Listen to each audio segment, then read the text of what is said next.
خپل د 400 چوکۍ نشي ګټلی، د شنغر چوکۍ نشي ګټلی، د نېشنل پارټۍ د تباه او برباد کړه، ټوله ورځ دی کنځلې کوي. لیډر دغسې وي.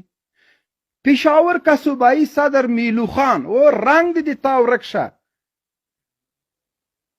زه دلته یو د ګازو بټۍ جوړوم افغانستان کې لوګر کې، د هغه نه ګیس جوړیږي.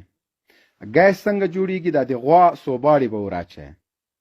نو ایملولي ته یو شي ته پکار یې چې ته د موږ د غواګانو فارم ته راشې سوباړې کوه چې موږ د سوباړو نه ګیس جوړ کړو. نور ته د هیڅ شي نه، کونه دې هم ګډېږي، سر دې هم ګډېږي. تباه او برباد شي، غرق شي. میلوان مې نه لیده او دغومره خبرې مې نه لیدلې. د ما پیج د سره پالو کوي، زه به بیا دوی سره ګورم. ټول پاکستان جورنالستان رسنۍ